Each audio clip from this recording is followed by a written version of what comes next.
Адам балық әңгімесі бойынша сұрақтарға жауап береміз. Бірінші сұрақ. Адам балық әңгімесінің авторы кім? Екінші сұрақ.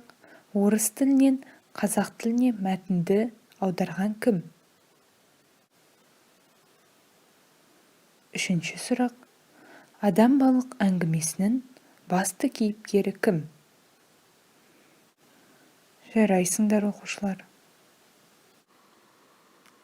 Адам балық жалғасы. Екеуміз менің тұлпарыма мініп серуендер едік қой шіркін. Теңіз тұлпары дейді. Ол не пәле дағы? Дельфин. Өзім ғой оны үйретіп алған. Дауыл бірде оны жағаға шығарып тастаған екенде, қанатын қатты жаралап алыпты. Мен оны сүйретіп әкеп, суға қайта түсіргем. Ол жүзе алмады. Демек, қорегін тауып жей алмайды деген сөз. Мен оны ұзақ, 1 ай бойы балық беріп асырадым. Сол уақыттың ішінде ол маған үйреніп қана қоймай, тіпті үйір болып кетті. Біз достасып алдық. Басқа дельфиндер де мені біледі. Ал теңіз бетінде дельфиндермен қосылып асыр салу деген ғажап. Толқындар, шашыранды су, күн, жел, шуыл. Теңіздің түбі тіпті тамаша. Өзіңді көгілдір ауа ішінде жүзіп жүргендей сезінесің. Тып-тыныш. Денеңнің салмағына шейін білінбейді. Ол мейлінше еркін, жеп-жеңіл. Қалай қимылдасаң да еркін. Менің теңізде талай достарым бар.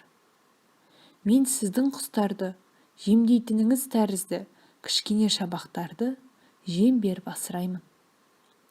Ал олар үйір-үйірімен соңымнан қалмай шұбап жүреді. Енді сен маған мынаны айтшы. Сен неге тентектік жасадың? Балықшыларды ренжіттің. Олардың ауларын қиып, қайыққа түйілген балықтарын аударып тастадың. Өйткені олар балықты шектен тыс көп аулады. Жеулеріне жетерліктей ғана алмады. Оларға не жер бетіндегі құс пен аң жетіспегені ме? Шынымен ақ, олар неге мұхитқа қол сағады? Мұны саған бірден айтып түсіндіру қиын, деді Кристо. Өзі есінеп тұрып. Ұйықтайтын уақыт болды.